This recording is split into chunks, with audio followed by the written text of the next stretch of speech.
What's up guys, my name's Destiny Crota, your host on this Destiny tutorial. In today's video, I'm going to be showing you how to complete the new Crota's End raid. Now, I'm not going to be showing you the entire walkthrough, the entire hour and a half that it took us to create it, but I'm going to be telling you all my little tips along the way, as well as the directions for the chest as I go along, as well as some decent tips for getting through some of the parts of the difficulties. I'm going to be giving you general strategies of what me and my team did, as well as things that I recommend you have before you start. Before I started, I wanted to mention that this is going to be a two-part video, so there's going to be a second part that's going to be the final boss area. So if you want to go check out only the final boss, you can go check out the part 2. This video is going to only contain the running through the darkness and the getting across the bridge, defending the Annihilator totems thing. So first and foremost, again, I recommend you being at least level 30 or 31. To be able to get those kind of levels, you're going to need either the Vanguard armor or the actual raid armor. Obviously, before you actually do the raid, you're going to need an exotic and a bunch of Vanguard armor. If you want to go to my other video that I posted just recently, you can go check that out, of getting to level 32 as fast as possible.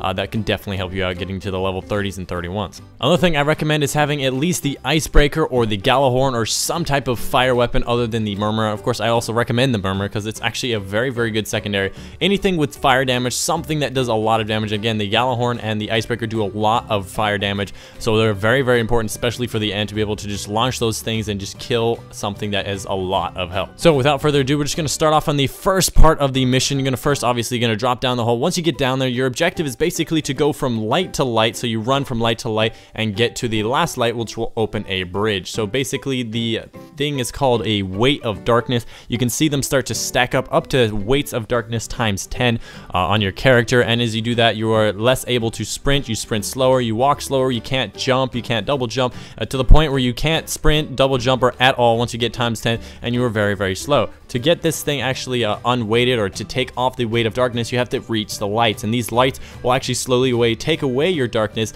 and actually make you feel better. But the actual lights actually have a timer on them. I think it's a 30-second timer. They'll start to glow red and then they will explode, so you cannot stay next to them for long, as well as the fact there's going to be hive in this area for a freaking hordes of hide everywhere. Some things to notice is that there's a lot of holes. If you fall in these holes, you will die. Of course, throughout this entire raid, if you do die, you have a 5-second timer in this area, and the rest of the areas, you're going to have a 30-second timer to be revived. So my general recommendation for this area is stay as a group. You're definitely going to need the group as you go along, and you're most definitely going to need it as the once you reach the bridge, you're going to have to defend an area and actually fight for your life. So starting off straight from the bat, you want to have somebody that always calls out when you're going to start running, so everybody can run as a group, so one person doesn't activate the lights before the other person and leave somebody behind. If somebody goes down, you can wait at a light for a little while, go back, get them, and then run past the light before it explodes. But what I recommend, if somebody does go down and dies, just stop and don't activate the next light. You can actually just hang out in the middle of nowhere. Just make sure you're not next to a hole or anything, and just kill off the enemies, revive your teammate, and then get everybody to the new light. You can go a little bit slower to make sure his light or his darkness goes away a little bit. But for the most part, all you're trying to do is go from light to light. You'll be able to see the light from each of the lights, except for one of them, which is up a big hill, which is actually the hardest one to get to. And you just keep going from light to light, call it out, everybody move as a team, and you should be able to get all the way to the bridge. Now, once you get to the bridge, this is going to be a defense zone. What you want to do is defend from all the enemies. There's going to be a bunch of thralls that come at you, and then after a little while, there's going to be a bunch of knights, 2 ogres, so you're going to have to basically have at least 2 people with rocket launchers, maybe Gallahorn, steel oracles, and basically take out these ogres as soon as possible. And then a bunch of knights are going to come.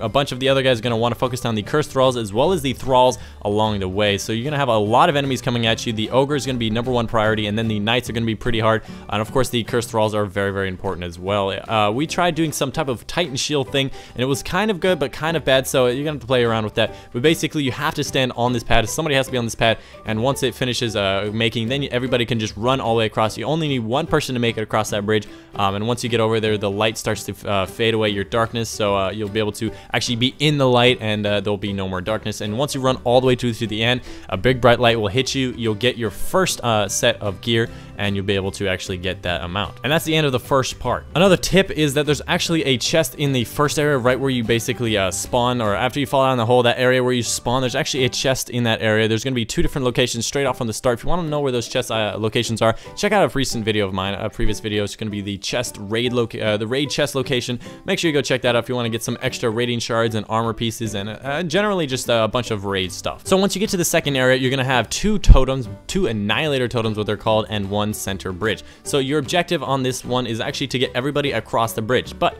the bridge has a key. You obviously have to have one person stand on the platform to activate the bridge, but at the same time, when you try to cross the bridge without a sword, one of the knight swords, you will actually just die. I think it would be like the curse of the swordless or something. So what you have to do is have 2 people on the right side and 2 people on the left side and 2 people on the bridge basically spread out, because the Annihilator Totem, if you're not standing on them, they'll start to light up red and basically just kill off everybody in the room. So you want to have 2 people on each side, hold off the enemies, and once you see a guy called a sword bearer or the sword wielder, you want to kill him. He's going to drop a sword, and one person at a time is going to have to grab that sword, run all the way across, and actually basically one at a time get across. Now, there's actually a catch to this. Every time you go across, there's going to be a guy called a gatekeeper. What I recommend doing is actually killing him with a melee, and then smash. So it's going to be an RB right trigger if you're using an Xbox controller. So basically you want to do regular melee, and then the third hit, do a smash that basically makes him stumble unlimitedly, and you can keep hitting him until he dies. Another note is that you are the only one to be able to do damage to this gatekeeper, so don't waste your time with bullets on him. As for the guy with the sword, is the only one that can kill him. Once you're over there, you'll see a very similar layout. There's going to be 2 totems and a bridge pad for that thing. Basically, I think the strategy is the Annihilator Totems only activate if there's actually somebody over there. And I think if there's only 1 or 2 people over on a certain side, the Annihilator Totems no longer activate. So once you get 4 people over on the I think 3 people on the other side, the Annihilator Totems will start to activate, and you have to start defending them. And once you have only like 1 or 2 people on the first side, the Annihilator Totems on that side will no longer try to kill you and activate. So again, what I recommend is having the strongest person go first and the second strongest person go last. Obviously, because they have to be alone and kill the gatekeeper by themselves, as well as the last person has to kill the sword bearer and survive by themselves. So it's very important to put the weakest units. So if you have a couple of level 31s and level 30s, make sure you send your level 30s in the middle. So make them at least like 3rd or 4th that will go across, and make the strongest, or the people that are most knowledgeable, will have the best weapons to survive alone by themselves. Again, all you have to do is have 1 person go across at a time. The sword bearer will randomly spawn. All you have to do is keep defending until the sword bearer spawns. You kill him for his sword, you grab the sword, run across, and then you get over there. Once you have every single person over to the other side, and you have all 6 people over there, you're going to have a defense wave again. There's going to be a bunch of wizards, a bunch of ogres, knights. All these guys are going to start attack. Once you get all the way over to the other side, the Annihilator Totems will no longer activate, and you don't have to worry about those. Basically, just everybody gear up and all collect into one group and just start defending against these guys. What I recommend again is the ogres, #1 priority, and then you have your wizards, and then your knights. And then once you clear out most of the enemies, you'll basically get the next set of items.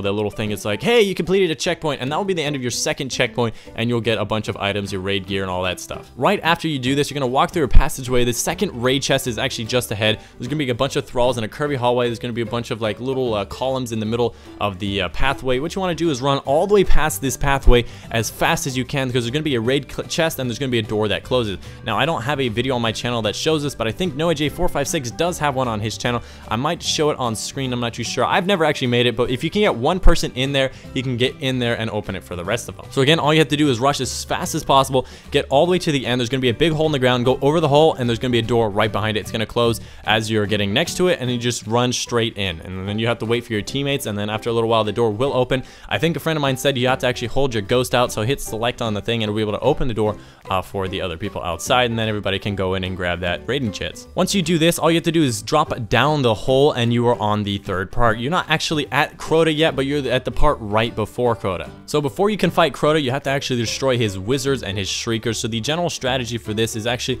basically just gather up your teammates. There's going to be a bunch of knights and all these acolytes and enemies. Just ignore most of the enemies.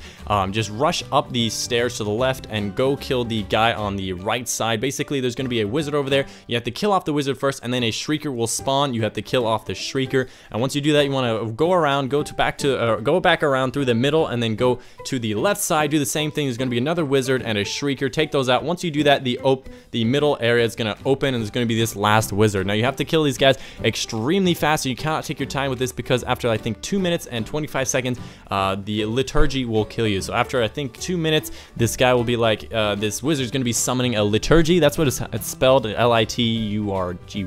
Basically kills off every player in the area. So you have to do this as fast as you can to be able to kill off that last wizard before she activates her liturgy. What I recommend through this area is just have a bunch of people, have everybody with maximum rockets just run in there, 2 or 3 shot rocket the wizard, 1 shot rocket the Shrieker and do that same strategy for the other side, and then everybody unload as many rockets as you can into the last guy. What I recommend is jumping as high as possible, getting on top of things, avoiding these knights because they do one-shot you if you're level 30, and they two-shot you if you're level 31, and it's just an absolutely hell if you are level 30 because they will one-shot you all the time.